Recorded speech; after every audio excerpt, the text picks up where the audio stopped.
Welcome to Okon Bros, What? everybody. What's up, everybody? Happy hump day. Is it? It is Wednesday. It is our Wednesday night, 8:30 p.m. Eastern Standard podcast. Trying to get us live on my phone right now. How is everybody? Happy Wednesday, y'all. What's up, bro? What's up, Sir Mid? When's his podcast dropping with us? His podcast is dropping. Everybody go to Suburban Beard right now and go subscribe to his channel. He's coming out December 17th, so a week from tomorrow. Amazing. Learn how to buy things for a penny. Suburban Beard, are you still on the carnivore? Are you still zero carb? Carbon it up? I'm curious to know. What's up, Tammy? What's up, Tammy? Thanks for joining us. What's up, Robert? Good evening. Good morrow, sir. So, What's up, everybody? I made a like a thing to myself, like a commitment that I was gonna like exercise every day, and Why'd you stop? Because I hate squats and deadlifts. So I'm just gonna. I just can't because like I was squatting with like the barbell on my back and I was like, ooh yeah, and then right like at the base of my back, you feel like the twing. I know. I'm not doing this. It's not worth it to me. I'll just like do bench press and overhead press. Bro. That's right. That's Keep fucking going. That's Jason. That's Jason Capital. Yeah, I bought there's a set of stress balls that I bought from him. Suburban Beard's doing it. Meat only, cheese once a week. Is it work? Have you lost some weight? Curious to know. I gave up dairy 9 months ago. Yeah, Tammy. Perfect timing, Tammy. Tomorrow's the day to start it. Thursday. Get your prayer and can enact revenge on someone. We got Odette Lorenzo watching with us. She says a howdy. And Odette said a howdy on your feed too. Olo.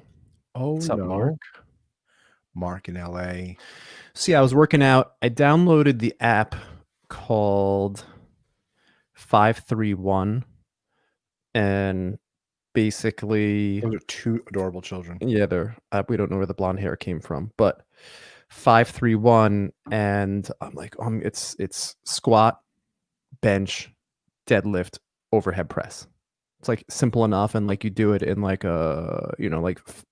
You do your max weight, and then you do a 5x5 of 75% of your max weight. Then you do a 3x3 of your 85% of your max weight. Then you go 95, till you can't do it anymore. And I did that with squats. And then yesterday I was walking around like I couldn't walk.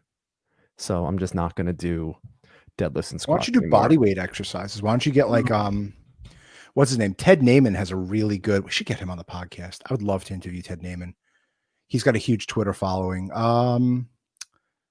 Forgot the PE diet is the name of his book. Unbelievable. The guy's like the same weight and he's fucking shredded. He's ripped. Right. Robert S. Is BLS business picking up yet? Slowly but surely. We are seeing a bit more action. People are traveling more, especially essential peoples. But we are talking to our clients, and corporate work is not there at all. Yeah, corporate work is not there. You do your best to find people who need to travel. Right.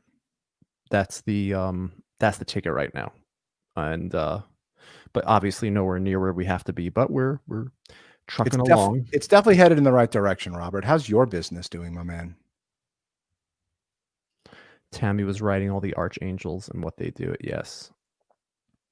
It's like a whole new universe. Yeah. No pun intended, right? I've been working as well, walking a lot and lifting small weights when I'm sitting down, total 18 pounds since we recorded. Congratulations. Love it, Josh. Congrats, bro. Be careful of the lifting weights. Just shed the weight first, and that 18 pounds is probably water weight. Wait till you get into ketosis. It's going to be torching fat. Yep. Just don't eat the carbs, don't eat the sugars. And, and again, careful of the cheese. Kim Cat's on my feed saying greetings from New Orleans. I don't know Kim Cat was from New I Orleans. got Kim Cat here too. Maybe I'm actually seeing all of your posts now too. Oh, on our maybe. feed. Maybe they fixed something. Oh, so I don't have to watch my feed anymore? Because it shows We'll I have see. like one person watching on my feed, but there's like 4 or 5 people on my feed. I don't know, bro. Tammy went for a half-mile walk today. Yeah, when it's decent enough weather outside, I'll take my kids after school because we're homeschooling, and we will go for a 2-mile walk. You couldn't walk today. No. Do you know why we couldn't walk today? It was snowing outside in New York. I got a lot of good feedback on that picture I sent, the podcast gangsters. Yeah. Handsome, young, strapping men. I had to meet with a very big prospective client today. Kept our distance, and we wore masks, which was good. Yeah, it was nice to get out. It was nice to not meet people, not on Zoom. However, we were very far away. We kept like 12 feet of distance. But like we all wore masks, and it's It's doable. It's doable. However, like when like we're turning it on and like you're talking like really loud because you have to like project and like you're trying to make a point and like we're doing our thing and like we're selling, like, and you're like sucking in the air in the back of the mask, it like starts to feel like a little bit wacky. Bro. My bad. I was on the Okon Bros feed. Okay. So that's why I was like, there's not many people watching tonight. Sharon's watching. Marilyn's watching. Robbie says, killing it, boys. Robbie Hornick, cousin Robbie. Thanks, Robbie. Thank you, Robbie. Sharon and Marilyn and Robbie are having like a whole conversation. Patty's on. And they're all watching together. That's so nice. What's up, Patty? That's awesome. I don't know if Crystal's watching or not, but Crystal said she's never seen Die Hard. Okay. I don't even like my kids have seen portions of Die Hard. Okay. So Patty, Marilyn, or Sharon, just text Crystal and tell her to get her behind onto this podcast right now. I have a bone to pick with her. She's Mrs. Movie. I can't outdo Crystal with movies, but literally, she's never seen Die Hard. Has anyone? I read a book called like the Star Wars universe. I think every person on planet Earth has seen Star Wars. Is there anyone out there that hasn't seen Star Wars? I don't know. It's a good question. I don't know if we'll ever find out. Patty said Die Hard is the best movie. Marilyn says she's even seen Die Hard. Crystal has never seen Die Hard. What's a movie? All right, hold on. What's a movie? Goes to Eric and to the entire audience that you've never seen and you're kind of ashamed that you haven't seen that movie yet. Citizen Kane. All right. But not only that, I have no desire to see it. What about a more modern movie? I don't know. What movies out there? Suburban Beer's never seen Godfather. Oh my God.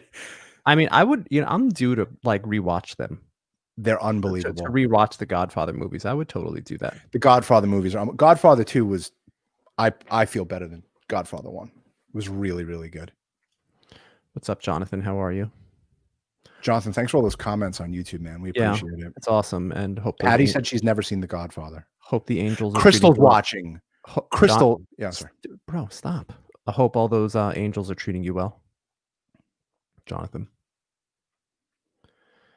But yeah, I don't know what movie I haven't seen. The first one that came to mind for me was Citizen Kane. What about you, Michael? You asked the question, you have to have an answer. If you don't have an answer, why are you asking the question? John Wick. I've never seen any of the John Wick movies. You're missing out. So I've heard. You're missing out. Has anyone seen John Wick? I know you've seen the John Wick movies. I have. Unfortunately, they're not on TV. Bro, Crystal has never seen The Godfather either. She's like, we're done. Like, she hasn't seen Die Hard or The Godfather movies. She's probably seen like all those Ryan Gosling romance movies. Marilyn's like, you haven't? And Crystal says John Wick is so good. Of course, she would say that. Yeah, I agree. John Wick is a good, solid movie. It is like the modern day Sylvester Stallone type movie. Yeah, that's for today. Crystal's cracking up.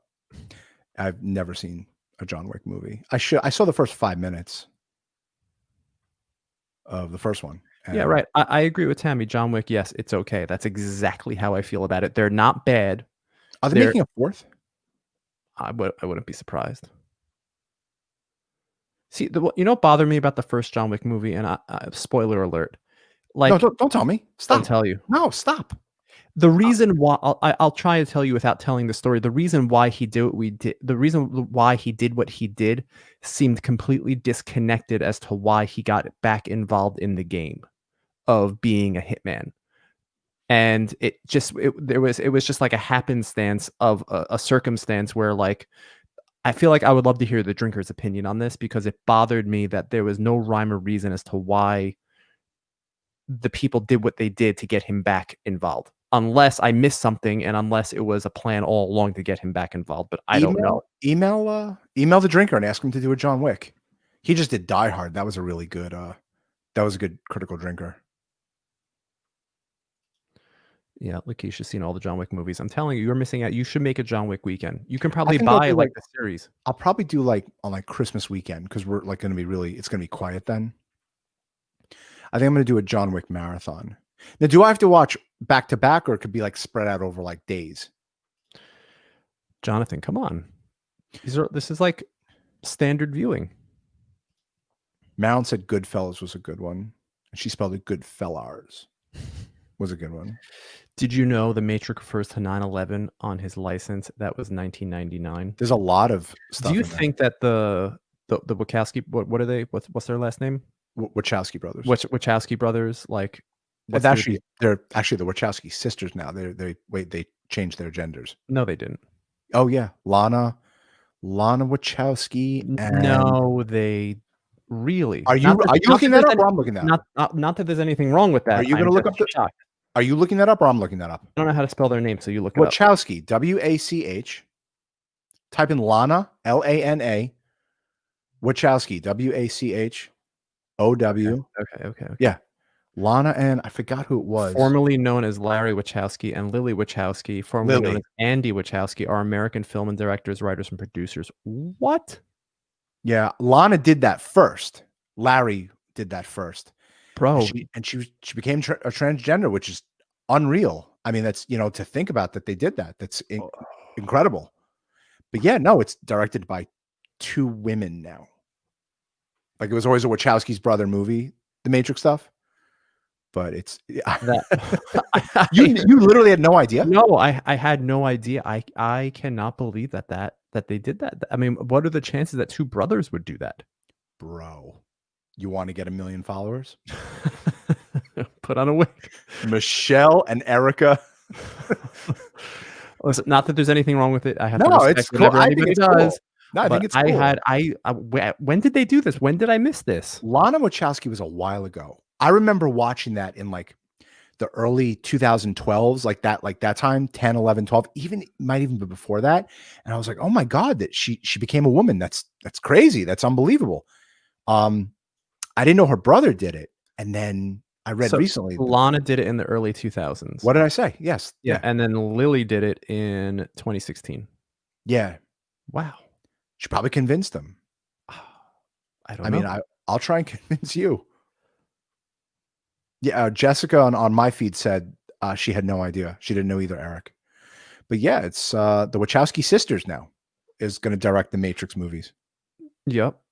Yeah, no, we actually had a Warner HBO Max. That was a great. Yeah, we did a show about all the movies on HBO Max we are looking forward to see, and The Matrix 4 is one of them. Although I will say I didn't like 2 and 3. I wasn't a huge fan of Matrix 2 and 3. 2 was better than 3, but I didn't like 3. Excommunicado. That was from whatchamacall, from John Wick. I'm telling you, watch John Wick. Casey Morgan just texted me something. I'm not going to repeat it on there. Leave it for fucking Casey to tell me that. All right, let me go. I have to see. Let me go back to the comments here because I'm a little behind. No, it's all good. Because I was in utter shock about the Wachowskis. Crystal said she's excited for Wonder Woman. Yeah. I'm sure it's going to be fun. I wasn't blown away by the Wonder Woman movies, but I enjoyed them a lot. Yeah. Right? Yeah. I enjoyed them a lot. Yeah. Jessica says the first Matrix was the best. Oh I yeah, agree. this is so cool. Did you Yes. see that they're Yes. gonna have It's Toby a universe. Maguire, Andrew Garfield and Tom Holland fighting Jamie Foxx's Electro and what? wait, bro, and Alfred Molina's Dr. They need more. They need more of that. That is just such a brilliant concept. You see who started that? It was the Payroll, Spider-Verse. yes, the payroll for that movie has got to be insane. Spider-Man. I don't know why they haven't done it yet. The idea that like they have their own universe going on, right? That like Into the Spider-Verse. Did you watch that? Yeah, I did. It was fun. And like there's like 10 spider people. Yeah, it's just unlimited. It's on so anyone could be It's Spider-Man. it's unlimited. Right. That's what they're doing with this. But, you know, it took them like 15 years to like get out of trying to copy what Disney and Marvel did. Yeah. I And then trust they Sony. figured they figured it out how to make a successful franchise without having to make this huge monster universe. And they made it up on their own. And I think Warner Brothers did that with the Joker, where they just have really good acting and really good actors acting out the parts. And it like the next Joker doesn't necessarily have to be Joaquin Phoenix. Yes, that is very true. There are two universes at Warner Brothers right now that I know. It's the Monsterverse, which is the King Kong Godzilla Monsterverse. So it's Very a good. big Monsterverse. And now they're doing very good. Yeah. Godzilla versus King Kong, which I didn't love Skull Island. I thought it was fine. I'll watch it. I'll watch any of those movies whenever they're on TV. Yeah, 100%. Yes. And the second one, you know what? This is another movie, the Conjuring universe. I know nothing about it. Haven't been involved. But their new movie, The Conjuring, The Devil Made Me Do It, is a Fishbone song. I just want to mention that. The Devil Made Me Do It. So those are the two universes at Warner Brothers, and obviously the DC universe. What's up, Larry? Larry, he's our accountant. And a good one at that. Yes. So if anyone needs an accountant, go to Uncle Larry. Welcome, Larry. Welcome to the show. Welcome to the show. So Jonathan has an interesting question. Random. Either of you had any particular dreams or personal predictions about our nation for 2021? More of the same crazy or visiting some level of sane? Let me go first. I personally have not had any visions. However, I've spoken to people that have visions because we're interviewing more psychics and more mediums and stuff like that. And it's all things pointing to a calmer year. Not a banner year. Not a banner year. That's 2022. Right. But this year is going to kind of be the real master reset where we start revving up again. And I've heard that from multiple people. So I did some research. I was up at 2:00 in the morning today. I just did not sleep last night. So I woke about our in-person meeting. Yes. Because the first in-person meeting that we've had in 10 months. So we actually met people today for business, which was wonderful. So I've heard from a few psychics, few mediums that we are going to the age of Aquarius. Okay. Right. You sent me that link. Yeah. I'm really happy we're talking about this now, but leave Jonathan's comment on because it has to do with that. So on December 21st, 2020, I'm paraphrasing here. Jupiter and Mars are going to line up, or like, I think it's Jupiter and Mars are going to line up and create this big Christmas star. And it's now officially the age of Aquarius. We were in the age of Pisces from the year 0000 to 2000 years, 2020 years. And from what I read, that's all about having power. Correct. So now everyone in the age of Aquarius is going to be connected. There's not going to be any secrets anymore.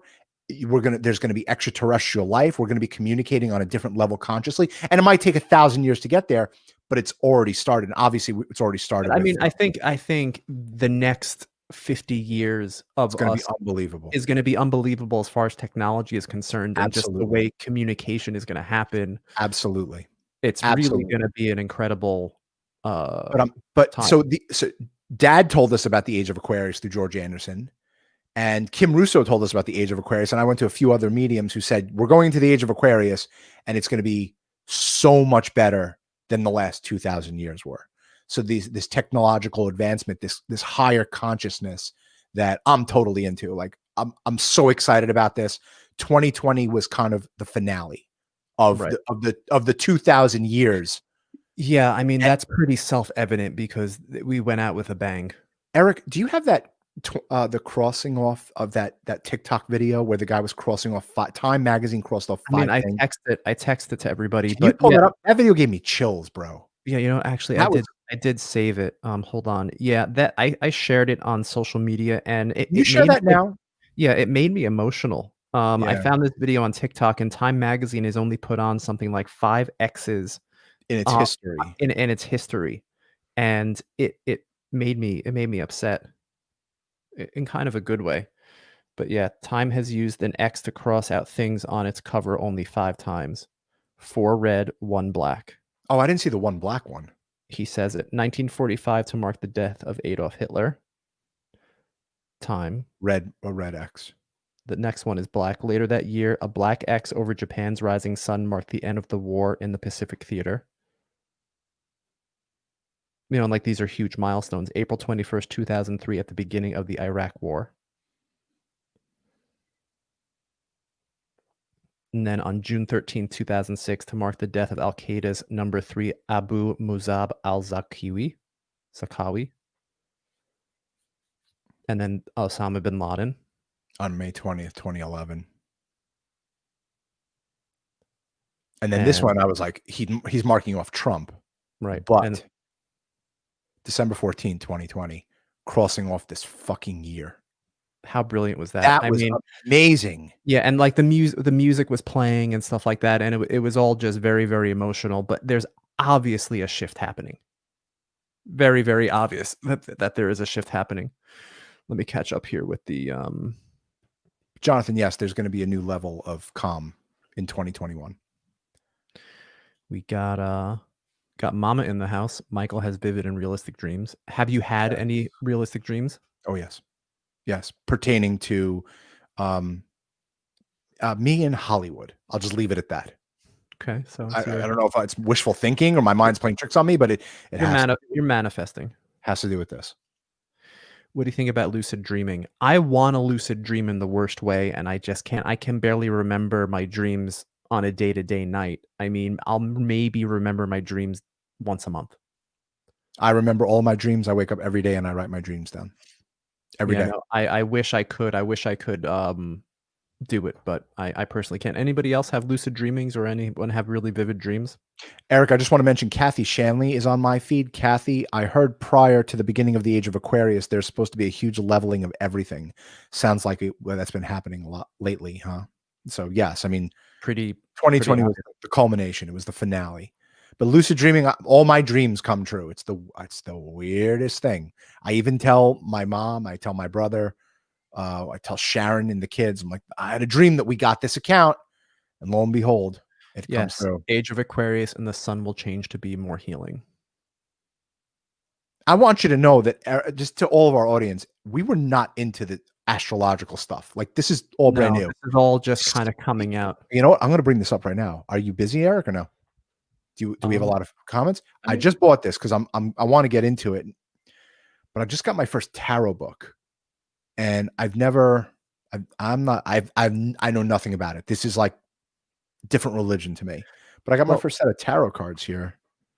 When we interviewed Jordan River, he's all about tarot cards and stuff. Everyone's got to tune into that spirit signs video. That was unbelievable. I got my first tarot cards here. I got to learn how to do it. Does anyone out there in Okon Bros land know how to do tarot? That's good, Mom. 2020 hindsight. Can't wait. And I agree with you, Jonathan. This year has been absolutely crazy. This is a year of reinvention. Tammy remembers her dreams. Sarah Yesnian just wrote and said Roger Kiley. I don't know why she said Roger Kiley, but she's pinging him to come on. Oh. My wife has had vivid end of days dreams, but that was in college years also. Your visions sound like a blessing, Michael. You know, I dreamt of my father's death when it happened. Oh, Kathy Shanley is into tarot. Kathy, I am going to email you. I want to learn about this. I bought my mom a tarot deck, and I bought my brother a tarot deck for the holidays.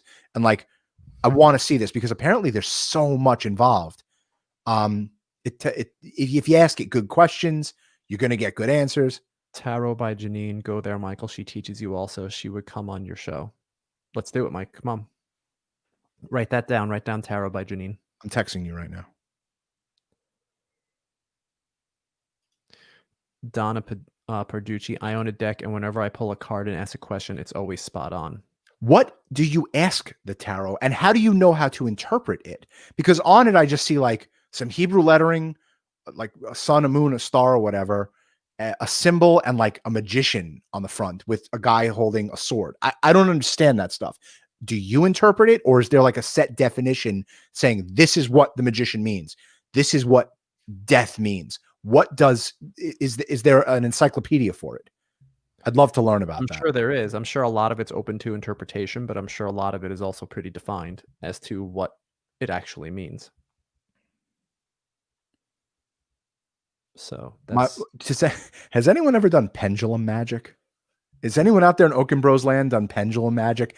what is that? Okay. So all throughout the summer, Sharon, me, and the kids would go to mom's Oh, house. right. You put the thing over here. Bro. Yeah. No, you do it holding it. Actually, you know what? I have one. I would love to get it, but like it's a pendulum, and you have to, and there's some crazy YouTube stuff on it. You like hold it over your hand and you ask it a question, and like it's either yes or it's no. And dude, it is like you say like, is Eric a boy? And the pendulum will swing yes, and you're not moving your hand. You're holding it steady as a rock. You go, is Hallie a little boy? And the pendulum will swing back and forth saying no. And then you start asking it questions and it starts answering your questions. So I don't know if the tarot and pendulum magic are in the same thing. There's obviously something more out there. 100%. Kathy Shanley said, oh my God, we have pendulum people here. Yes. Kathy Shanley says, ha, I have a pendulum too. Karina Hemby says, I'm learning about tarot cards now. When I do practice readings, I use the tarot cards with an oracle card. Bro, we got to get into this.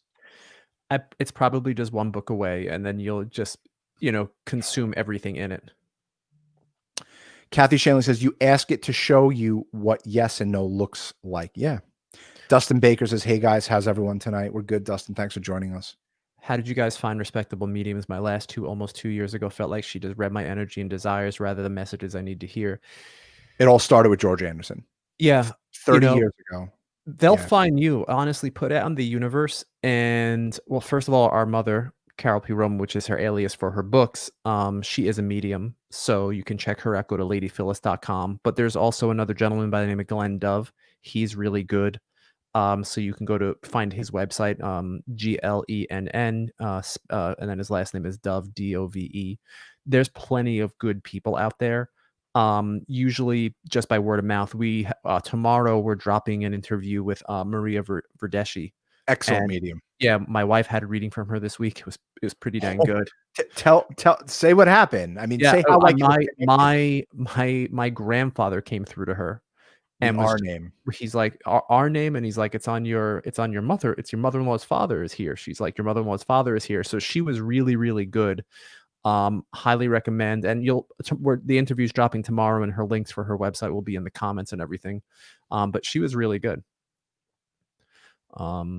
What's up, Seth? Did it when Lana was pregnant with Zachary? I'm sure you're talking about the pendulum. The pendulum. Seth, was it accurate? Because I did it with Sharon. We did the pendulum, and it said a boy. Is this a boy? And it shook its head. It shook yes. You can also use a necklace as a pendulum. Very cool. Thanks for joining us, Jay. Really appreciate that. What's up, Matt? Matt, when are we golfing, bro? Your mom picked up me loving crystals, and I need not to buy more. She told me to start pendulum. Oh, how do you like that? Yeah, no, pendulum's the real deal. This became like such a woo-woo podcast. It's so funny. Like tarot and pendulum. It's gotta be something. We can't all be crazy. Right? We can't all be nuts. There has to be something more to it. Burnsy just said, don't slam the door. Burnsy. Yeah, look up these people: Thomas John, Glenn Dove, Kim Russo, George Anderson. Just go get a reading, man. It really, like, these people will connect you to your loved ones from the other side. We've been going to them for decades, and this stuff is legit. Yeah, we got really lucky with Kim. Oh my God. Tell about the podcast. Well, we had a podcast with Kim, which it was like over an hour. Mom was getting a class with her. Yeah, mom was doing a class, and then mom reached out to her saying, you have to go on my kid's show. And then she came on, and she's like, when she came to us and we like started getting to know each other, warming up, and she's like, I had no reason to do this show. She's like, do you know how many shows I get asked to do? And she's like, I just did it. And she's like, I don't regret it for a second. And then we had the show for like an hour and 15 minutes or so. And then we stayed on for 2 hours afterwards. And she's doing medical medium type stuff with us. And she was giving us like these really personalized readings and psychic session. It was so It was fortunate. it was a Yeah, revelation. it was great. It was great. She told us about the age of Aquarius too, and she was telling us about our businesses. She was telling us about the books. She had no idea. This woman didn't even know our mom was in the class. It was unbelievable. Kathy Shanley, Eric. Kathy, please reach out to our mom, Lady Phyllis. Kathy's the greatest. I'm so LA. I love reading candles as well. I'm learning how to read birth charts. There's got to be something into it. There's got Like, right? There's so many layers. There's gotta be something more. Kathy, you got to reach out to our mom. Like, we're all into this stuff. But I'm just starting out with tarot now. I got to dive down tarot. Any books or videos you found useful about accessing Akashic records? Just bought the books on it. You want to hear something crazy, Jonathan? Also, I mean, YouTube is really just an amazing resource for all that stuff. You want to hear something crazy? When we went to, I think it was Thomas John first said it, and then George said it, George Anderson. And it was like in consecutive order. Thomas John said, your dad went to the Akashic records and was looking up mine and Eric's history. And Eric and I have come back lifetime after lifetime after lifetime for eons. And he saw our history in the Akashic records. But that was Thomas John, and George Anderson said the same exact thing. Right. This again, there's got to be something to it. And he emerges. He has risen. Let me go back here because I missed some comments. Chaz Berry sends the best gifts on planet Earth. My day is not complete without Chaz sending me a gif of something. I remember when Burnsy said, "Don't slam the door." It was Dad said, "Don't slam the door." Burns used to be our poker buddy, and Paulie. Shout out to Paulie up in heaven. Speaking of heaven, we're getting Eben Alexander on the podcast. If no one knows who Eben Alexander is, explain. EBEN Alexander, Dr. Eben Alexander is the quintessential near-death experience. This guy had a brain encephalitis, like some bacteria-resistant growth. He had E. coli in the brain, meningitis, and he died. He was in a coma for 6 days, and his book, Proof of Heaven, was a game changer because he was a doctor. He was like, heaven's baloney. It's birth to death. I've seen people die. And he went to heaven, and he has some story. And Eric and I emailed him. He's coming on the podcast end of January. So it's going to be some show. Dr. Eben Alexander, neurosurgeon who died and came back and tells his tale of what the afterlife is. And it sounds unreal. Yeah, we're interviewing Ari Goldblatt tomorrow, Michael. Ari and I went to high school together, and he has a Facebook. Oh man! And on Friday we're interviewing Shaman Oaks. Go look up Shaman Oaks on YouTube. SHAMAN OAKES or OAKS. Oaks. It's just OAKS. Yeah. Unbelievable channel. Very, very excited about that. Yeah, Shaman Oaks is Alan's great channel. He would tried. We tried asking Dr. Brian Weiss. Many Lives, Many Masters is the name of his book. My mom was obsessed with that book. That's our mom, by the way, Carol P. Roman. Hey, Jacob. Playing Fortnite. Jacob is playing Fortnite with Alex right now. Wow. School night, children. Oh, let the boys play. What did you want to do in middle school? Come home and do what? I still want to do it. Play video games, bro. I still want to do it. Warzone's ending tomorrow. Warzone. Verdansk is over tomorrow, dude. It's a little upsetting. Verdansk is over tomorrow. The new map comes out tomorrow. So I just wanted to run through upcoming interviews. Tomorrow is Maria Verdeschi. Following Thursday is Suburban Beard. Big shout out to Josh. Yeah, everyone go to the Suburban Beard YouTube channel and subscribe to the show. Kathy Shanley says, I have to go now. I had really no idea all of you were into this. See you soon. Kathy, contact us. We have to talk more about this. Very interested. Yeah, Jonathan, that's 100% going to happen. It's happening. It's happening. I'm building. It's definitely going to happen. We just have to wrap our heads around how we're going to set everything up. Yeah. And I'm going to build now that we're still like we're quarantining again in New York. I'm going to build a studio in my basement for my kids gaming, and we're going to create a gaming channel. Might as well get paid for something you do that you love, right? We're Xbox people. Xbox. Yeah. We're Xbox. We went from it was ColecoVision over Atari, Nintendo over Sega, TurboGrafx 16 over Sega. Bonk. That's what we did. Super Nintendo over Sega. We were Nintendo boys, and then when Xbox came out, we tried PS2, and it was great. Everybody had PS2. Everyone had PS2, but we never got a 3. We never got a 4, and no. I'm not spending $1,000 to get a 5. I haven't seen one game for it. But yeah, Xbox, we're all in. Later, Seth, happy Hanukkah, my brother. Hope you're well.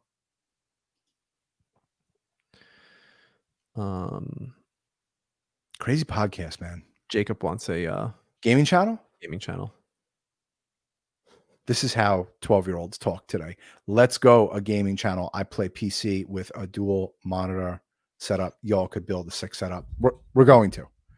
Jacob, you got to come over. We'll game. We'll do Saturday sessions. We'll play 14 hours straight of video games. You guys' eyes will be twitching. Yeah, I believe it is. I don't know if there's a disc drive in the new Xbox. I'd rather have it disc free. Honestly, I'm so. It doesn't matter because even the disc, it doesn't give you much. You have to download everything anyway. Correct. Although I don't like the downloads. It takes way too long. It does. Those updates are brutal. You know what, Eric? We got to find out tomorrow if we have to keep the Xbox on all day. I don't want to turn on the Xbox at 6 o'clock tomorrow morning. First thing, 5 o'clock in the morning is the update out. Yeah. Jonathan, what about you? I want to ask the audience: PS5 or Xbox? Yeah. What's everyone's thoughts? Or PC? Or PC. I wish I learned how to game on PCs. You can. It's not too late. No, dude. Even Alex, who's like a professional gamer, Alex said it's impossible. No, you can learn. You can totally learn.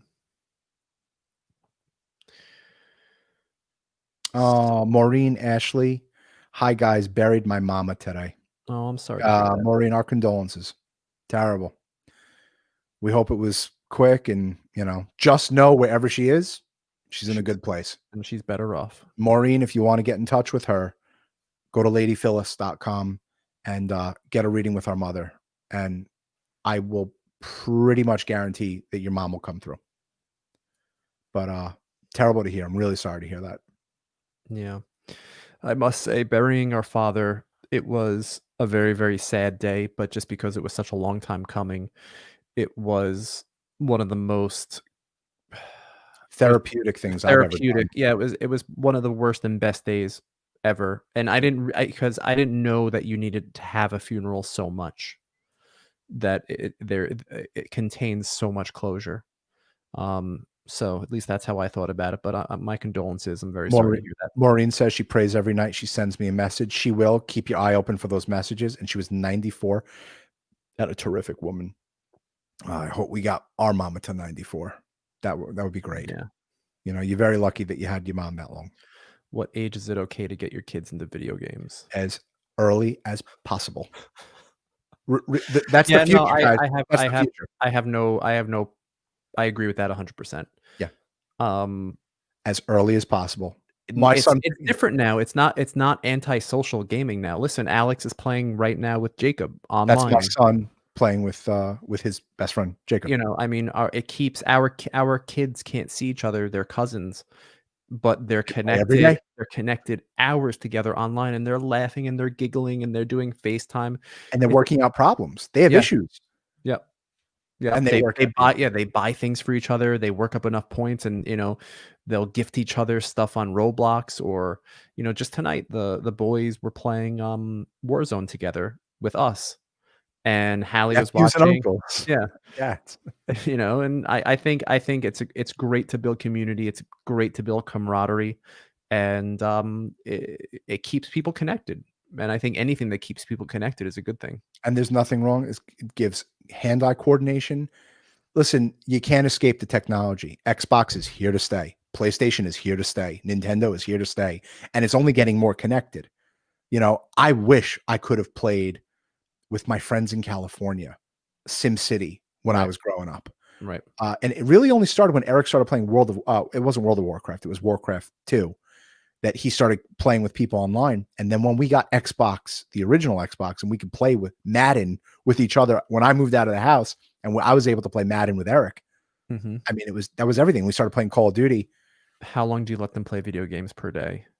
I would say We they're don't, I don't probably, limit. yeah, I mean, Zach and Hallie, my kids will say, "Okay, I've had enough," and they'll just kind of detox and unwind. Not your kids.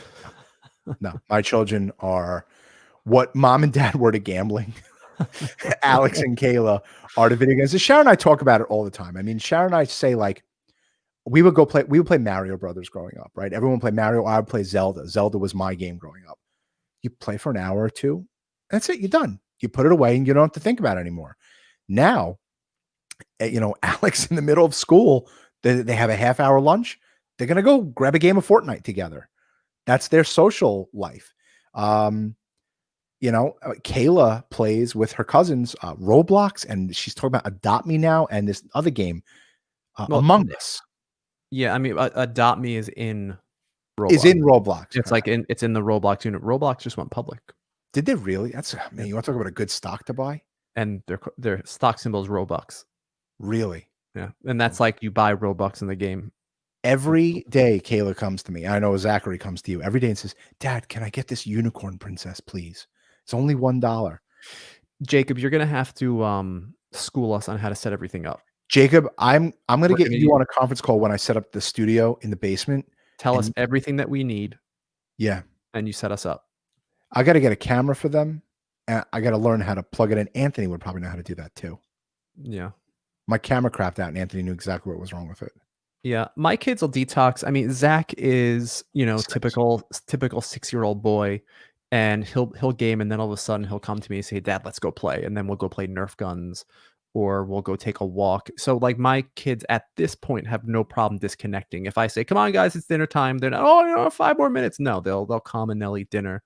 So I think they're satisfied with whatever time they get to play, and there'll be plenty of days where we're just busy doing other things and there's just no time to game. um but Alex has a clique of friends that he plays with every day, and on the weekends he's got a clique of friends with that he plays with. And yeah, he's not in school right now. We're homeschooling him at the moment, and he's got a group of really nice guys that he plays with, and there's camaraderie and there's conversation. And yes, Tammy was commenting she does not agree with gaming, which I love that opinion. I get it. Yeah, I do they totally know get how it. to cook, meditate, look at their long-term future? Absolutely. You have to lead Absolutely. well-balanced lives, and Hallie and Zach love to bake cookies with my wife Jen, and we had art class, a virtual art class. I'm sorry, yeah, virtual art class, and Zach was making slime with his friend Aiden. They made a lava lamp. And long-term future, I mean, yeah, I mean, we're all about that. We're all about 5-year plan, 10-year plans. My It's kids are a funny. little young.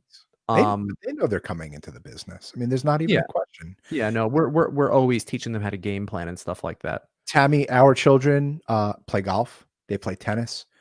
Alex did karate. He did chess. He did video game building. He did robotics camp. Kayla, dance, tennis, golf.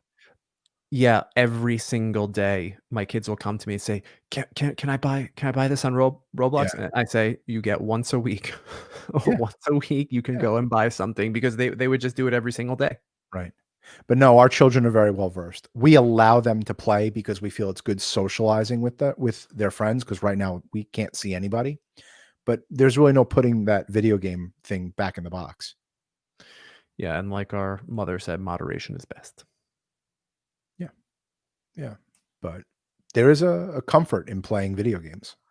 Yeah, and that goes in line with what our mom just said. It could hurt their future, but this is the future. Correct. There are our digital world is going to be so intertwined into what we are. I mean, look at what we're all doing now. Is this really any different from a video game? We're talking to 1,000 people right now across 5 different platforms, and we're talking about mediumship and tarot and golf. The world is digital. Right. Right. And there's no going back to this. I mean, I was talking to Sharon tonight, Eric. If this never happened, we would have never gotten the interviews that we searched for. We would have kept interviewing people in our industry because we would have been face to face with people, begging people to come to Long Island, because I would have never set up a TV in the office and interviewed people. But no, I think the future is what you make of it. And the minute we see our son or daughter going a little bonkers with the video games, it's pulled back. Yeah, you pull it right in. And that's the easy part, to say, all right, no more.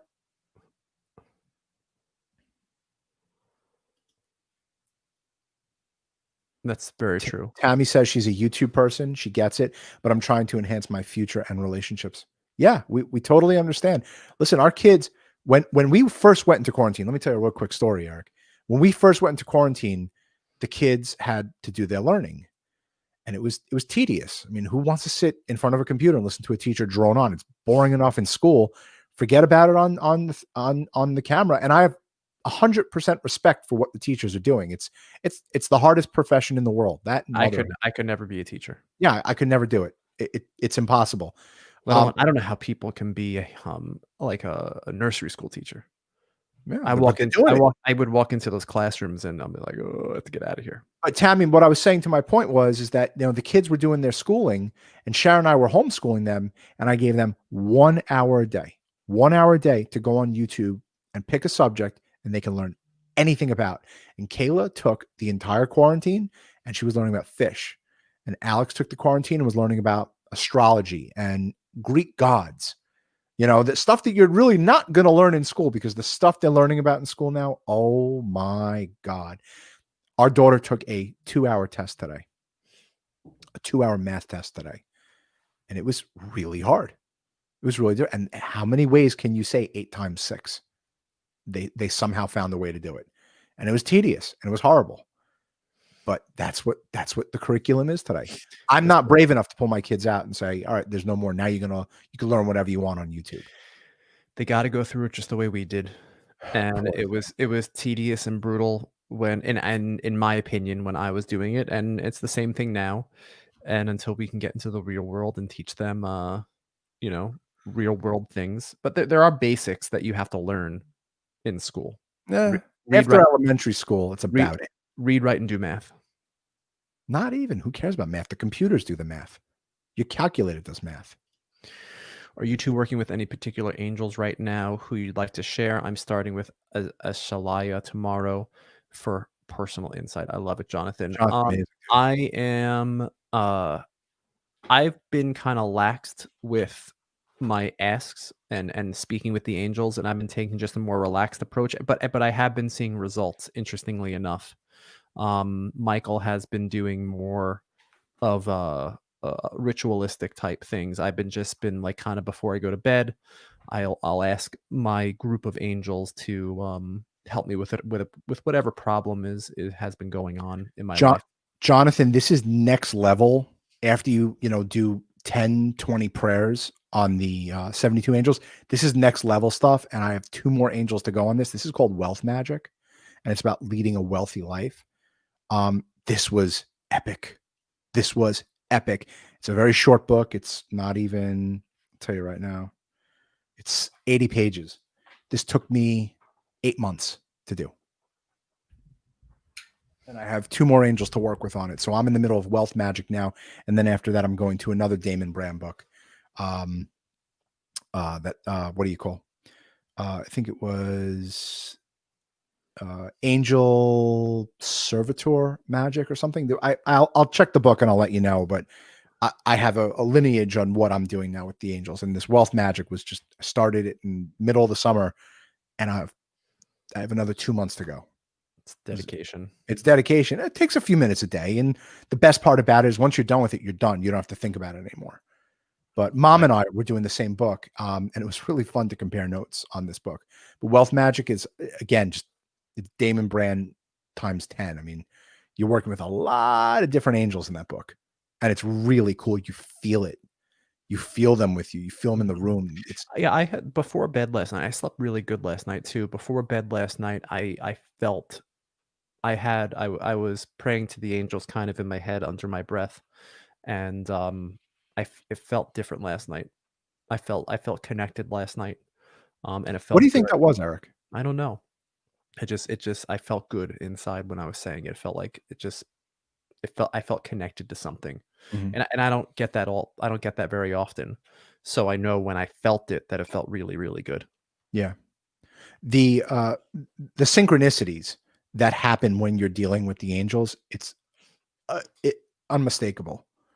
You know, the stuff that's happened in the last 6 months for my family and I, the accounts we've landed, the people we've met, the stuff that's happening with my books. No way in this world coincidence. Yeah, see, mom knows best. I was very relaxed last night. I was feeling good about it. Mom knows best. What's your opinion on anime? Okay, Jacob. We I don't have an opinion. I that is one universe that I have not gone into whatsoever. we interviewed Vegan Gaines, Jacob, who was an amazing interview. Look at our interview. He told me to buy Berserk or Berserka. It's an anime comic, and I've never gotten into anime. I did watch The Last Airbender a few times, Avatar: The Last Airbender, Never touched it. but that's a whole Eric. That's a whole other universe to go down. But I got Berserk again or Berserka, and I haven't cracked it open yet, but I do have it, and I will. I definitely plan on watching. I'll definitely plan on reading it. Yeah. Jacob, are you into anime? Maybe we should get Alex into that. He'd probably really like it. But yeah, Jacob, we have Rode, we have Shure microphones, and the stand is a Rode stand. Jacob, you should have your own gaming channel, bro. You He really does. should. He streams on Twitch. Oh, really? Yeah. How many followers do you have? So what is Twitch? Is that just a gaming station? It's huge. Is it really? The audience is just massive. I It's got like Amazon connected TVs for my kids' bedrooms. They were on sale for Black Friday, and the like you can download the Twitch app, and I just signed on for the first time, and Zach was like, "What's this?" And then it really was just all guys and girls playing Warzone, and there's 30,000 people watching this stream, 65,000 people watching that stream, 9,000 people watching that stream. It is beyond any like YouTube gaming is a pittance compared to what is going on over at stream. so Twitch, you mean? Twitch. So let me ask you a question. So Twitch is like YouTube, but for gaming? Yes. That's all it is. Yes. And anybody can watch. Like, can you start a gaming channel and then anybody can watch you play? Say it one more time. Twitch. Let's say we set up Ammo Gaming, Ammo and Kayla Gaming. Mm-hmm. You get followers like you would a Twitter, or you would. Yeah, I mean it's as hard as any other platform to make it. You got to put in the hours, the time, and to try and make it on the platform. You know, I see what a lot of guys do is it's all about cross-platform promotion. It's not easy to go and start a gaming channel. It's, you know, you're going to have to go and advertise on TikTok or you know, make content for TikTok, and then that brings over people to come watch you on Twitch. So, you know, it's Interesting. It's a business, and it's time consuming to go, and anybody can go and stream. Getting people to watch you, as you know, is the hard part. You know, what we have here is now 19 months in the making. So it's, you know, it's a slow burn. 1,200 guests, bro. Yeah. 1,200 subscribers on YouTube. That's huge. I mean, you know, I remember when we had 100 a few months ago. Like, this is the greatest thing ever. It's not just gaming. Really? So what else is there, Jacob? Educate us on Twitch. Isn't this cool that like my son's friends No, it's great. are conversing with us? Tell more of your friends to come watch us. I don't have any friends. I could ask Alex. So yeah, not just gaming. What else? Ultratron, what is it, bro? Because I'm interested. Like, I'm curious to know about this stuff now. I want to set up an Okon Bros gaming channel. I bet you we get people. We're so bad though. We're so bad. Didn't you say you watched The Drinker and he was worse than us? Yeah, he wasn't that good. Yeah, you could have just a chatting session. Interesting. So it's just about interaction with your fans and stuff. It should be like Dr. Disrespect, which is my new favorite obsession. Him and Aiden are my new two favorite gaming obsessions. He is Oh top, my he God. is top of the line gamer. He is LeBron James of gaming. He got, for people out there that just like, we're probably boring you, but he got 60 kills on Warzone. Oh, so it could be this, just talking. Get us Oh, onto Twitch, bro. Can StreamYard go to Twitch? Bro, Volvatron just saved us. Which he still has the coolest picture on the internet. I swear to God. Right. I'm going to open up a Twitch account. Okon Bros on Twitch. Yeah. Oh, this is amazing. I like that. Your wife just wrote in, said Zachary loves Aiden. Jen is actually spelled Aydan, Aiden. But Alex and I were working out earlier this week, and I did a video for him. That's welcome to Alex Oken's life. I'll talk to him. I tried getting him to comics, Jacob. I was a huge comic book collector back when I was in 5th grade. I have all my comics. I split it between him and Kayla. It's just laying on a shelf. They don't care. Very, very, very interesting. So we can get on Twitch now. Yeah. Yeah, you can. Bro. Yeah, I'm on it now. It's a whole new universe that I have to educate myself on. Everyone's playing Cyberpunk 2077. That's the hot new game. I saw Dr. Disrespect was going to do a live stream with that. Yep. Doritos is sponsoring it. How much did they pay to get their name on that? God knows. How many people are playing Cyberpunk? Does it say like 5,000, 10,000, 20,000? Hold on.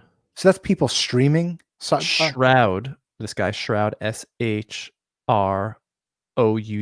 is playing Cyberpunk 2077, and 81,000 people are watching him.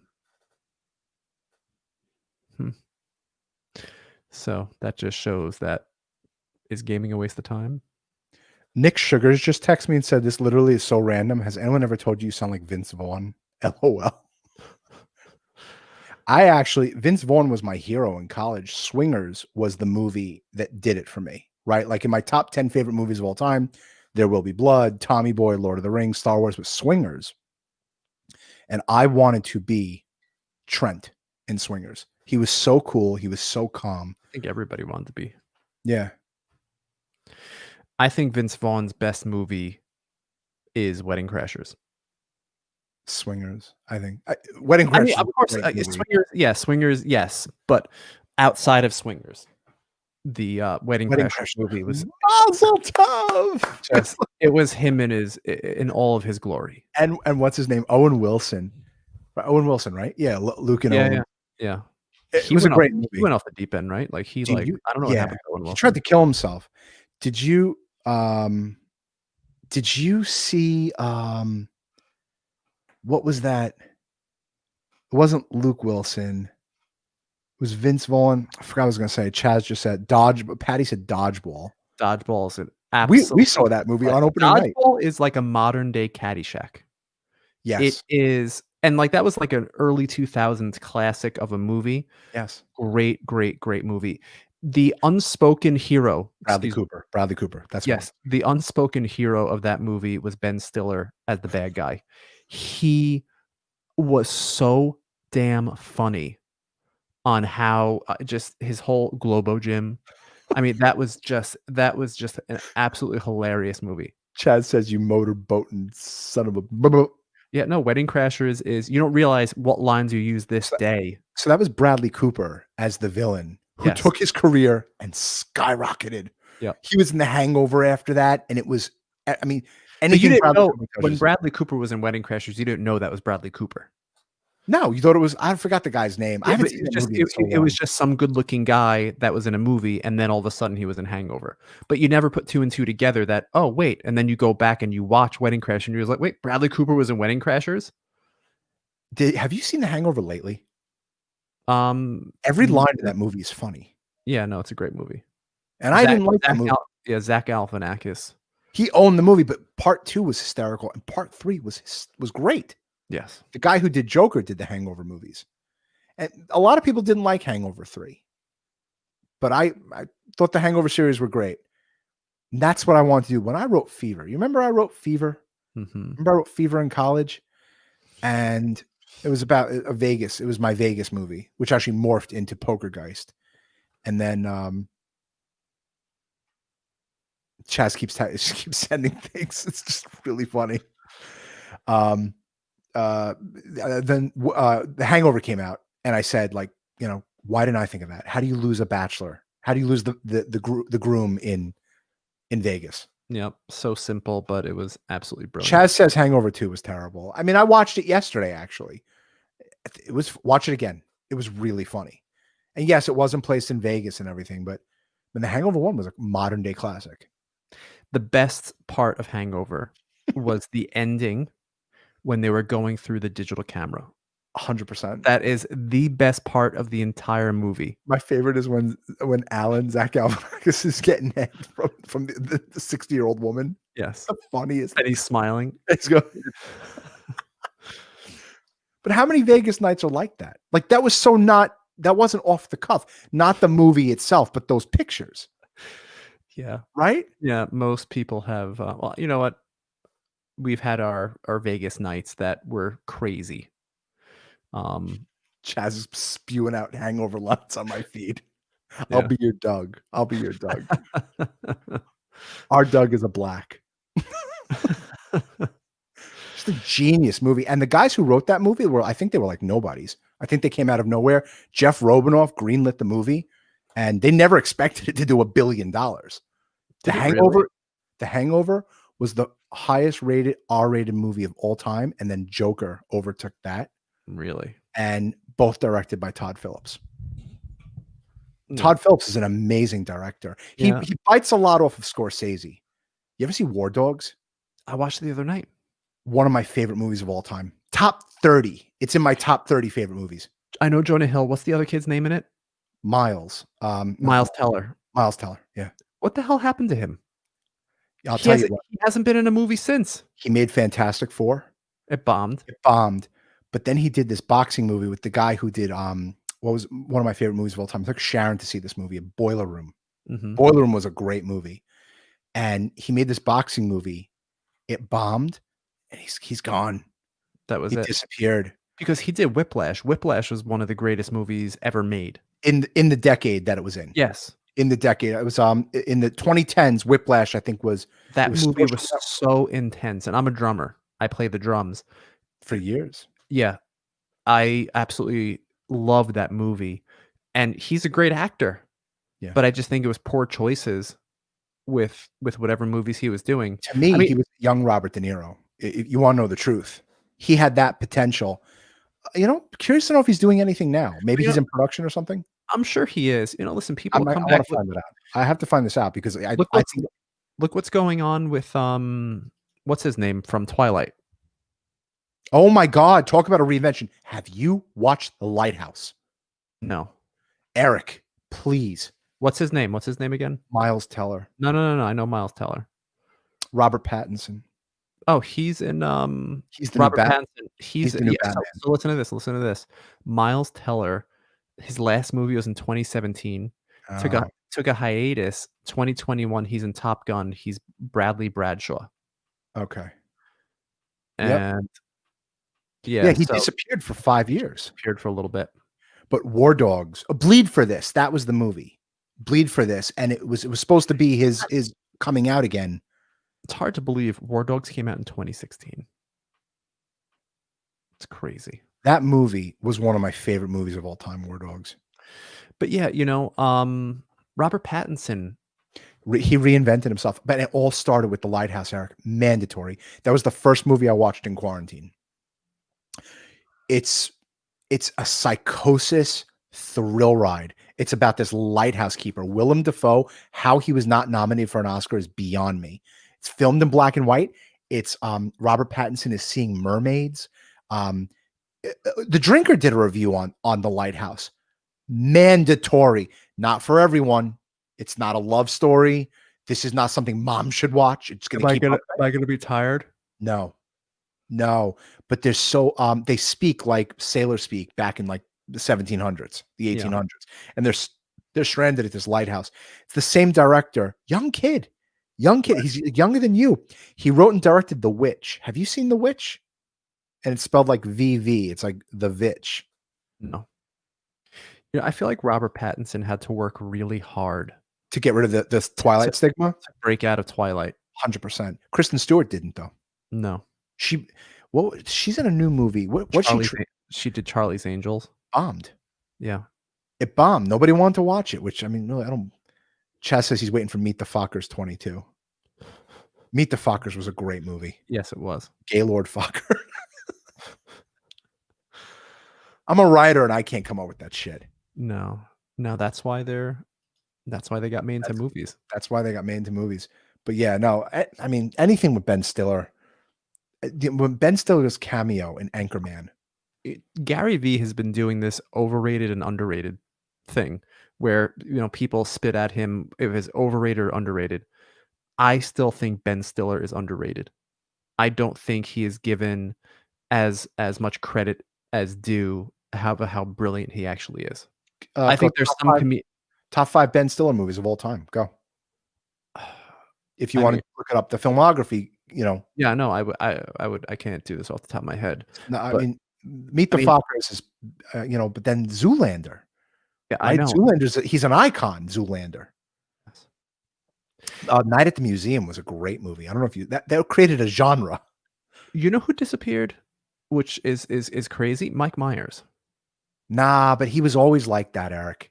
He did Wayne's World. He did what he did, and then he was done. Right. He did his creativity. He did Wayne's World, and then he did Wayne's World 2, and then he did The Guru, and then he stopped, and then he came back as Austin Powers, and he's done.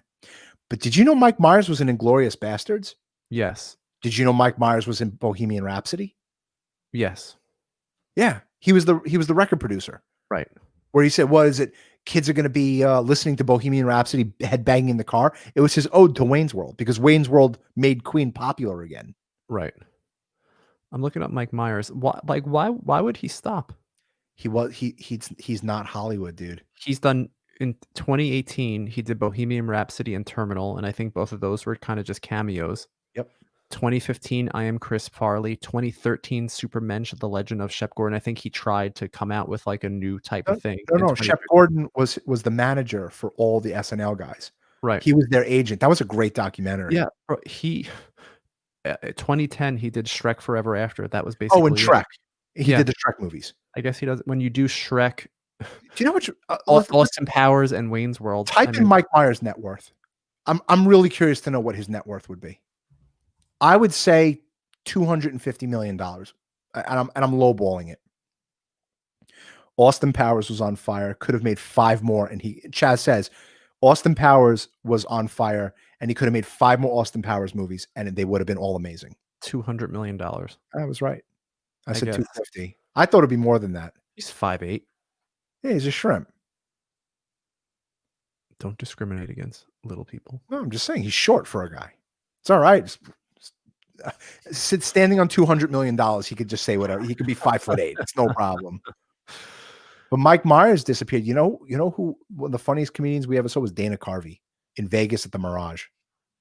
Yeah, Tropic Thunder. Yes. Ben Stiller movies. Go. That brought what's his name back? Robert Downey Jr. Robert Downey Jr. But he came back with that blackface. They're still trying to get him to apologize for it, and he won't do it. You know, I think they're being a little sensitive. I mean, it's a character. I mean, he's one of the only people on planet Earth that can not apologize for it. I have a list for you, Eric. I have a list. The top 10 actors who've never won an Oscar. Number 1 is Robert Downey Jr. Isn't that crazy? Do you believe that? He never won for Chaplin? He should have won for Chaplin. Chaplin was beyond. Have you watched it lately? Like within a year. Right. I think I want to buy that. I want to buy Chaplin again. We had it on DVD. We used to watch Chaplin a lot. It was a great movie. And Robert Downey Jr. What's up, Alan? Thanks for joining us. What's up, Josh? Josh, That's the trifecta to Alex's trio. And that Yoda, so it's Josh, Jacob, and Alex. That's the clique. And then there's also Brandon and Sammy over in the other school. But like, thanks for tuning in, Josh. I like Josh's Yoda. That was super cool. I took Josh, Jacob, and Alex. That was the last movie we saw in the theater, was The Rise of Skywalker. How do you like that? That was in the end of December. So what do you think of the Grogu Mandalorian? You believe what Jon Favreau's doing? I want more. Do you believe that? Yeah, I want more. That show, it ends, and I'm just like, no, come on. Just give me like 10 minutes more. Eric, I got to tell you something. That's what makes a good book. And I love that Jon Favreau listed it as a chapter. Mm-hmm. Chapter 14, the tragedy. Because when you write a book, you have to end that chapter on something. You know who's the master of that? Michael Crichton. They should give Lucasfilm and they should make Jon Favreau the CEO. He should be the Kevin Feige of 100% of Lucasfilm. And he should take Star Wars, because whatever he is doing with The Mandalorian is working, and it's so good. And like you can just think of where it can go from The Mandalorian and the people that they're setting up. Like, you could have a movie with Rosario Dawson's character. Well, she was in the. She could have right, but she could have her own series, and it's perfect. Yes. She could have 3 movies, and her whole universe of how she became a Jedi and whatever her backstory is. They did that. They did that in the Clone Wars. I know, but they should give it to Jon Favreau, and he should be the architect of everything, and he should have a whole universe. I think they're doing it. Are they? They whatever it is, they have to pay him enough so he sticks around, because he's just doing it the right way. He's brilliant. He's absolutely brilliant. Ryan Hilbreth said, "Hey guys, Ryan Hilbreth just joined us." But what Favreau did to The Mandalorian, and I gotta say, season 1, I was like, it's good. It's good. It's fun. Grogu is the gizmo for our children's generation. So much more. Yeah, I agree. There's so much more that's gonna happen. Oh, I agree. I think you're going to see a race of these baby Yodas. You think? Right? Oh my God, you have to. Like Chewie came from, you thought Chewbacca was the one and only. He came from a whole line of Wookiees. Right. Do you know if Jon Favreau took a Wookiee? You know, they're doing a Lando TV series. I know you're not big into Star Wars much, but no, I mean, I am. If the stories are going to be like this, it's great stories. Yeah, they're doing a Lando Calrissian story. And Lando was Billy D. Williams back in the original trilogy. I wish they wouldn't. I wish they wouldn't. I agree. I wish they wouldn't. It's done, and I really wish they wouldn't. Do you know what? Have you watched the making of The Mandalorian? Jon Favreau went back to the original trilogy, and he took characters that were in the background, the Sand People that had absolutely nothing to do with Star Wars. They were just in the background. There was the Nick Nolte character in the first series who helped Mando with Baby Yoda, get the thing with the thing. There was a character that put Han Solo in carbonite, in carbon freeze. He made this character into a supporting character. He didn't take the Jedi and make them up front. He took the Boba Fett was a tertiary character. Right. Just absolute genius. Question. Yeah. Is Mando a Mary Sue? No. He always wins. He didn't. I don't want to spoil the last episode, but all the setup was because of the tragedy, because he lost. Spoiler alert. Spoiler. You don't want to listen to what happened in The Mandalorian last week's episode. The child's gone. The Empire's back. Oh my God. And that Moff Gideon, he should have been the bad guy in the new trilogy. What an actor. Giancarlo Esposito. You hear that man's voice? Yep. He's hypnotic. Yep. What a character. And he's in all Jon Favreau movies. But my God, that the Empire's back, and they're going to harvest Grogu's powers to create a negative energy. My God. When does The Mandalorian take place? Right after Rise of Skywalker. So the Empire fell. The Empire's done. The Emperor's dead, and it ended so badly. The last 3 movies. So this is after the newest trilogy. All brand new. You saw Boba Fett. You saw Boba Fett when he dressed in Return of the Jedi, Boba Fett was supposed to die. They're going to get into that. Well, why didn't he die in that Sarlacc pit? Right. Right. But this Right. is 30 years, 25 years after the death of Mm. Boba Fett. And Well, I certainly I hope that they take this and really use it as the platform. I hope they take this as the Iron Man in Marvel and just restart it and do it the right way. Jon Favreau did Iron Man, Eric. I know, that's what I'm saying. Yeah. He I know. started the I know. cinematic universe. It was what did Sid Ganis say? It was Jon Favreau's idea to create this universe of intertwining characters. Disney has Yeah. unlimited content. Also, guys, if you're interested, check out our interview with Sid Ganis. Tells you how Forrest Gump Great. got made. Yeah, Sid Ganis, he was on the board of Marvel, so, like, he was, the ultimate Hollywood insider, and his stories put, our assumptions to shame because he was actually in those boardrooms and doing those backroom deals with Spielberg and George Lucas and whatnot, so He's his best friend, Francis Ford Coppola, and how Sid Ganis. I have the thing here. I just want to pull it out. I think it's here. Hold on. Don't go anywhere. We had this in our kitchen. Kayla. Hello, Kayla. We had this in our kitchen, and it's when Lucasfilm was moving. And we had it in our kitchen when we were growing up, and on the back of it was this like a script, like a mini screenplay of Indiana Jones. And this And was this was Sid Ganis' handwriting, and he left it in the car. And Lucasfilm was moving September 1979. This is, you want to talk about BLS and a legacy our parents gave? The Lucasfilm we're moving announcement, September 1979, Ralph McQuarrie, 1980 Lucasfilm. And we had this in our kitchen. We had this in our kitchen. I took it when I moved. And I just kept it in my, I kept it in my office. And I always wanted to know who was this George Lucas's handwriting. Sid Ganis said, "No, that's mine." I was making notes at the premiere. No, at one of the screenings. Clouds darken and not blow up. our interview with Sid went unnoticed, which is a shame. Yeah. People should really watch it more because the stories that he has, like he's never written a book. He doesn't do many interviews because he's relatively unknown outside of Hollywood. He's the president of the Oscars, Sid Ganis. Yeah.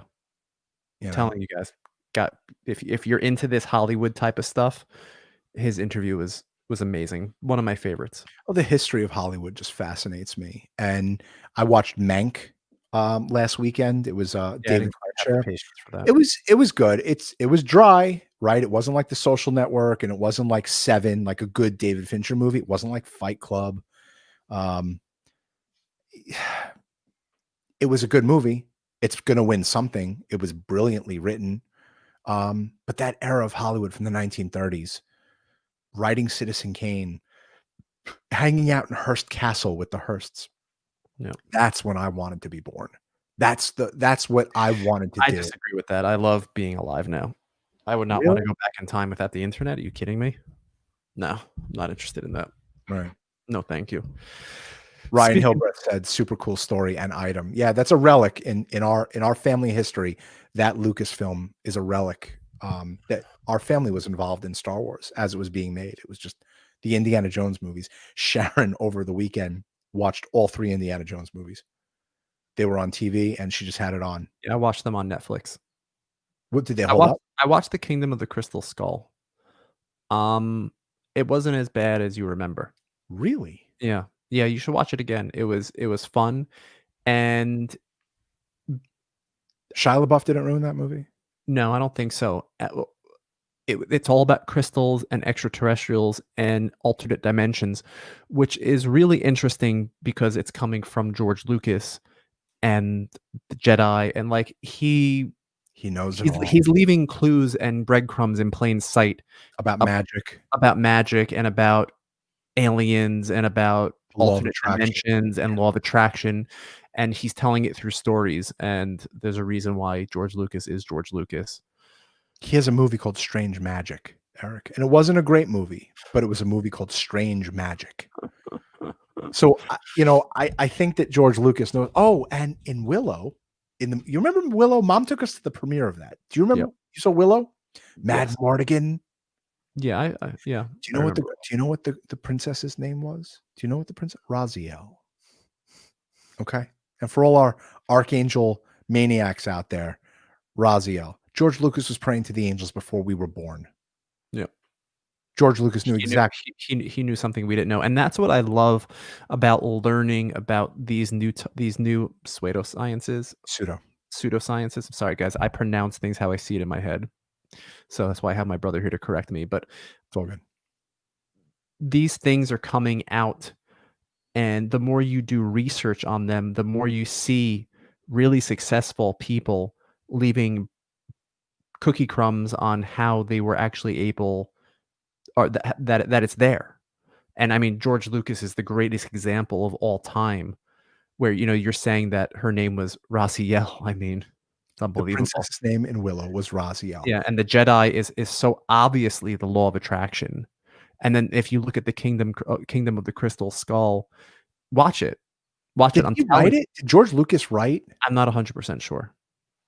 Casey Morgan just WhatsApped me and he said Mandalorian is better than the new movies. I could not agree Yes, more. no doubt. The 3 movies. Listen, it's no offense to Disney. They tried something new. And listen, they made $1 billion. All right. Like the new Star Wars movies made $1 billion. It just it wasn't what it wasn't well, I didn't enjoy it. I didn't find it, you know, enjoyable. I thought they were well made. I thought the acting was great. I thought the actors in it were wonderful. But I really didn't like the social agenda that I thought that they were pushing. That's just my opinion. You know?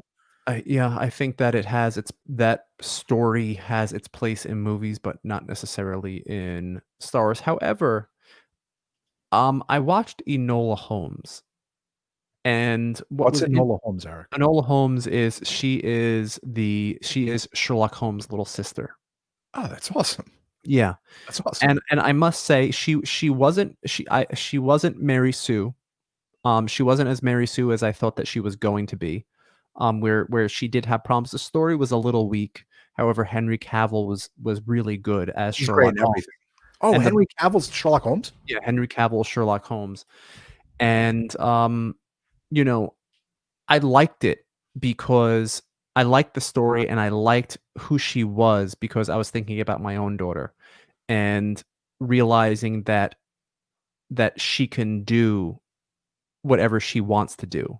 And just because movies aren't made like Die Hard anymore, or like, just because those movies aren't coming out now doesn't mean that these new types of movies don't necessarily have their place in cinema, because it is creating a whole new world for these little girls, that yes, they are going to be president of the United States. And these opportunities weren't always necessarily there for them, and I want these types of opportunities there, especially for my daughter and my niece. And I feel like it's, Hollywood always has paved the way. Yes, Always. and I agree with every word that you said. However, they did a disservice to the fans of Star Wars. That But someone like I said, that didn't necessarily have a place. The new stories didn't necessarily have a place in the Star Wars universe. That was shoved down our throat. It was just wrong on so many different levels. The Mandalorian does, right? The story of the Mandalorian works with with the original Star Wars. and there's a whole diverse cast. Yes. There's a strong female character in it. There's a strong African American character in it, and you don't see their color. You Right. don't see that it's woman or male. Everyone is strong, and they have an arc. The Mandalorian is Spanish. Yeah, my problem, Casey, and Casey said the social agenda wasn't the problem. The problem was the acting sucked and the writing wasn't great. I agree with that, but I think I thought that, the social agenda was also an issue for me yeah, personally. I thought it was an issue just because Rey, she never did anything wrong. Correct. She didn't have any setbacks, 100%. and that was wrong. And the greatest stories in the world is when people have problems trying to get to where they're going. She didn't have any problems. She was a Mary Sue, and I understand she was the Emperor's daughter. Spoiler: she was the Emperor's granddaughter, but there was no history on it. Who was the Emperor's kids? So where'd she come from? So she has all these powers. So let me get this straight: the entire 9 stories, the entire 9 movies, was all about the Palpatine. It wasn't the Skywalker saga. Luke and Leia died. It was all about the Palpatine saga, because she then changed her name to Skywalker in the end. To me, it did a disservice. Mandalorian's doing the complete opposite. Mandalorian has a diverse cast. They have a very social justice cast, and the acting is incredible, but the story is intriguing. Yep. That's what I don't understand. And the acting, I thought the acting was fine. Really, Adam Driver he's incredible. Adam Driver could be in anything. You know, there's a lot of good impersonations on TikTok, but bro, before you just go, I I just got one more comment. I want to wrap it up. Yeah, Ryan Hilbert said, I really enjoyed hearing y'all's stories on angels and your dad, and inspired me to do some searching. Have you guys considered that with the 1/3 of angels being supposedly fallen, that the spirits of angels must be tested? I haven't heard of that yet, Ryan, but from what I heard from our father, who's on the other side, he said the angels are on tap. It's real. I don't want to scare anyone, but angels and demons are another Greek word for spirit. All right. They're not guys with pitchforks and horns coming out of their heads, but angels and demons are on tap at the slightest request. So whether or not there is some folklore to that a third of the angels are fallen, it's possible. I don't know if that's biblical. But they must be tested. I'd buy that. That sounds like a really great story. You know, I'm a writer. That sounds like a really awesome story about these fallen angels that have to be tested to get back into heaven. I think Kevin Smith did that with Dogma, which, by the way, was an amazing movie. Yeah, I gotta watch that again. Dogma was great. I have the script. I read the script last summer. I loved it. Yeah, I loved it. But guys, to wrap it up, that was great. Yes, Tammy, we're gonna have Mom on. Maybe next week. Yeah, we'll do the Christmas special with Mom. We'll figure it out. But yeah, no, we definitely have plans to have her back on. Everybody, thank you all for tuning in. We hope everybody has a wonderful evening and a great weekend. Tomorrow we have interview with Maria Verdeschi. Incredible medium. Great medium. Great interview. And hope everyone has a safe and happy week. Guys, thanks for tuning in, listening, and conversing. And we love you all. Really appreciate it. Later, everyone. Bye, everyone. Have a good night.